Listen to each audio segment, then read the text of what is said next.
So, hey, my legal Gyanis, hope you all are doing well and good in your life. So, this is Dolly Gupta and welcome to Legal Gyan Dolly. तो सबसे पहले मेरे को ये बताओ comment करके कि आज का आपका पेपर कैसा रहा पॉलिटिकल साइंस का। आई नो थोड़ा एग्जाम लेंथी था एंड उसे करने में टाइम भी लगा होगा एंड जो हमने मतलब मैंने स्ट्रेटेजी वीडियो बनाई थी उसकी PYQ की कि कैसे कैसे टॉपिक्स आएंगे तो फिर उससे काफ़ी हद तक आए थे एंड एक आध जैसे कि PIL जो मैं उसमें बता नहीं पाई थी या फिर वो अनएक्सपेक्टेड था तो फिर वो नहीं आया था। मतलब वो आया था मैंने अपनी वीडियो में नहीं बताया था क्योंकि वो एकदम अनएक्सपेक्टेड था। ओके, एक वो आया था, एक इमरजेंसी प्रोविजन आया था, तो वो भी मतलब मैंने नहीं बताया था तो फिर ये आउट ऑफ द क्वेश्चन थे एंड जब मैंने वो देखा तो मैंने कहा कि यार स्टूडेंट देखेंगे तो फिर क्या कहेंगे कि लेकिन बाकी तो ऑलमोस्ट 90% जो मैंने प्रिडिक्ट किया था PYQ एनालाइज करके तो फिर वो उतना तो आया ही था। आप लोग इस चीज़ से एग्री कर रहे होगे, है ना? तो अब हम देखते हैं क्या कहते हैं इंडियन हिस्ट्री की complete strategy plus PYQ analysis and इतने इसमें मैंने अच्छे से एनालाइज किया है तो फिर अब हम सारे टॉपिक्स को देखेंगे कौन कौन से क्या कहते हैं इंपॉर्टेंट टॉपिक्स है। एंड अगर आपने ये इंपॉर्टेंट टॉपिक्स कर लिए तो फिर I am sure that you will get good marks in your exam of Indian history BLLB fourth semester which who the students who belong from CCS university they can relate कि हम लोग PYQ को analyse करके हम सारे क्या कहते हैं एग्जाम को कर लेते हैं एंड अच्छा खासा स्कोर कर लेते हैं वन नाइट बिफोर। ओके, तो सबसे पहले टॉपिक है हमारे फर्स्ट यूनिट का सोशल रिफॉर्म मूवमेंट। देखो अगर क्वेश्चन ऐसे आता है सोशल रिफॉर्म मूवमेंट क्या था 19th सेंचुरी का या फिर background of social reform movement या ऐसे क्वेश्चन आ सकता है कि व्हाट इज रेनेसेंस पीरियड। तो रेनेसेंस पीरियड भी हमारा 19th सेंचुरी में आया था तो फिर इसको भी रिलेट कर लेना एंड इसके डेवलपमेंट कैसे कैसे हुए थे तो मैंने इसको पढ़ा रखा है एंड इसकी प्लेलिस्ट भी बनी हुई है हिस्ट्री की। हिस्ट्री मतलब मैंने इसमें 3 यूनिट पढ़ा दिए, 3 यूनिट आपकी कंप्लीट कर दिए तो फिर आप मेरे चैनल पे जाकर देख लेना प्लेलिस्ट हिस्ट्री की फोर्थ सेमेस्टर की है, ठीक है। एंड फिर एक क्वेश्चन आएगा एक्सट्रीमिस्ट तो फिर ये वाला इंपॉर्टेंट क्वेश्चन है, इसे कर लेना। एक एक्सट्रीमिस्ट वाला आएगा, एक्सट्रीमिस्ट वाला एक या तो ऐसे आ सकता है कि वो एक्सट्रीमिस्ट कौन थे और उनकी कॉजेज एंड मेथड्स क्या थे, मतलब किस तरीके से वो एक्सट्रीमिस्ट थे।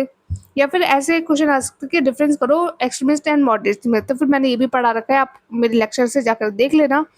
And causes and impact of revolt of 1857 ये मतलब बहुत रिपीटेड है, ये हर साल पूछा जाता है तो फिर इसे भी ज़रूर से ज़रूर कर देना। एंड फर्स्ट वाले जो topic social reform movement renaissance वाला जो मैंने बताया था इसे भी करना, ठीक है। ये भी मोस्ट इम्पॉर्टेंट है एंड ये भी मोस्ट इम्पॉर्टेंट है एंड ये भी मोस्ट इम्पॉर्टेंट है, मतलब जो भी मतलब मैंने ये 3 बताए शुरू किए तो तीनों मोस्ट इम्पॉर्टेंट है। एंड फिर एक आएगा नॉन कॉपरेशन मूवमेंट, हमारा क्या कहते हैं 1920 में जो हुआ था ये आएगा। फिर ये आया सकता है 20 मार्क्स में। एंड एक क्विट इंडिया मूवमेंट ये भी आ सकता है 20 मार्क्स में। और एक है हमारा सिविल डिसोबीडियंस मूवमेंट जो कि 1930 का है, तो फिर ये आएगा 10 मार्क्स में। मतलब 10 मार्क्स का क्वेश्चन मैंने देखा है तो ये दोनों तो ज़रूर से ज़रूर कर लेना, non cooperation movement and quit India movement, ठीक है। एक कर लेना टेररिज्म एंड कम्युनलिज्म, टेररिज्म तो हर साल पूछा गया तो टेररिज्म भी कर लेना।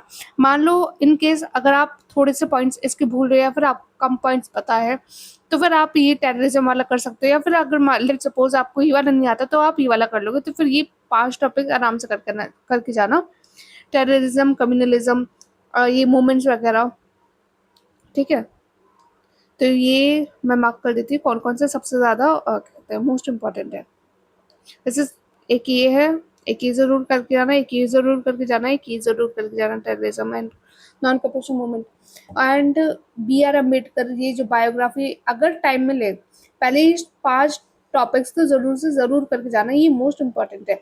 अगर टाइम मिले लास्ट में तभी किसी की बायोग्राफी पढ़ लेना, लेकिन अगर आपको ये 5 टॉपिक आते हैं ना तो फिर अगर बायोग्राफी 20 मार्क्स में पूछी भी जाती है तो आप उसे स्किप भी कर सकते हो क्योंकि 5 क्वेश्चन आते हैं हमारे क्या कहते हैं सेक्शन सी में, तो फिर उसमें से हमें 3 करने होते हैं। तो फिर अगर आपको मान लो ये 4 टॉपिक्स भी आते होंगे तो फिर मतलब आपको 4 क्वेश्चन भी आते होंगे तो फिर आप इसे आराम से स्किप कर सकते हो, ठीक है, उसमें कोई प्रॉब्लम नहीं है। बाकी मैंने अगर टाइम मिलता है तो फिर आप पढ़ लेना BR अम्बेडकर के बारे में, सुभाष चंद्र बोस के बारे में एंड लाल बाल पाल मतलब कि लाला लाजपत राय एंड बाल मतलब कि बाल गंगाधर तिलक एंड पाल मतलब विपिन चंद्र पाल, ठीक है।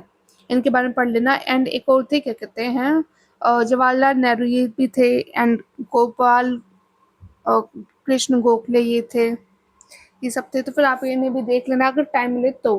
बाकी पहले ये 5 टॉपिक ज़रूर से ज़रूर कर लेना। मैंने ये प्लेलिस्ट बना रखी है अपने चैनल पे, मेरे चैनल पे जाकर देख लेना इसको, क्योंकि मैंने अच्छे से शॉर्ट वे में समझाया। एंड वीडियो ज़्यादा बड़ी भी नहीं रहती है मेरी, मतलब मैक्स टू मैक्स 20 मिनट्स की मेरी वीडियो जाती है किसी भी टॉपिक की, या फिर मैं 10 मिनट में ही सारा एक टॉपिक को कंप्लीट कर देती हूँ। तो आप वहाँ से जाकर देख लेना, ठीक है। अब 10 मार्क्स की बात करें तो 10 मार्क्स में आएगा एक ब्रह्मो समाज। ये आ सकता है राजा राम मोहन रॉय, जिसे जिन्होंने ब्रह्मो समाज को बनाया था, इस्टेब्लिश किया था। एंड एक आएगा आर्य समाज, दयानंद सरस्वती। ये 10 मार्क्स में भी आ सकता है आर्य समाज वाला। एंड 20 मार्क्स में मैंने देखा था एक आध क्वेश्चन में, मतलब 2022 एंड 19 वाले उसमें, तो इसे भी कर लेना। बाकी 10 मार्क्स में तो पक्का आएगा, ठीक है। एंड रामकृष्ण मिशन, ये बहुत कम आता है, मतलब आता भी है। एंड ये 4 मार्क्स में ज़्यादातर आता है, रामकृष्ण मिशन, स्वामी विवेकानंद जी के बारे में, या फिर ये 4 मार्क्स में भी आ सकता है। सिविल डिसोबीडियंस मूवमेंट मैंने इसमें ऊपर भी बताया था आपको, या ये रहा। तो ये 10 मार्क्स में भी आता है, देखा था मैंने। या तो ऐसे पूछ लेगा कि सिविल डिसोबीडियंस मूवमेंट बताओ, इसे एक्सप्लेन करो, या फिर शॉर्ट मार्च, यानी कि जो कि सिविल डिसोबीडियंस की स्टार्टिंग थी, तो फिर वो, या फिर मूवमेंट ऑफ 1921, मतलब इसका टाइम पीरियड, टाइमलाइन, ऐसे मतलब क्वेश्चन घुमा के वो पूछेगा। तो आप लोग कर लेना, ठीक है। एंड एक रीजनलिज्म, ये भी मैंने मतलब 2-3 बार देखा है, 2-3 क्या 3-4 बार देखा, तो फिर ये भी मोस्ट इम्पॉर्टेंट है, तो इसे ज़रूर से ज़रूर करना है। एंड बाकी ये 5, अगर आपने इतना कर लिया, ये जो मैंने आपको टॉपिक्स बताए हैं, ये टॉपिक्स जो मैंने आपको बताए हैं क्लियर तरीके से देख लो। मैंने खिचड़ी पका दिया, और यार व्हाट्सएप खुल गया, कोई बात नहीं। तो ये तो मैंने यहाँ पे 5 इंपॉर्टेंट टॉपिक्स यहाँ पे बता दिए, एंड 5 यहाँ पे बता दिए 10 मार्क्स के लिए।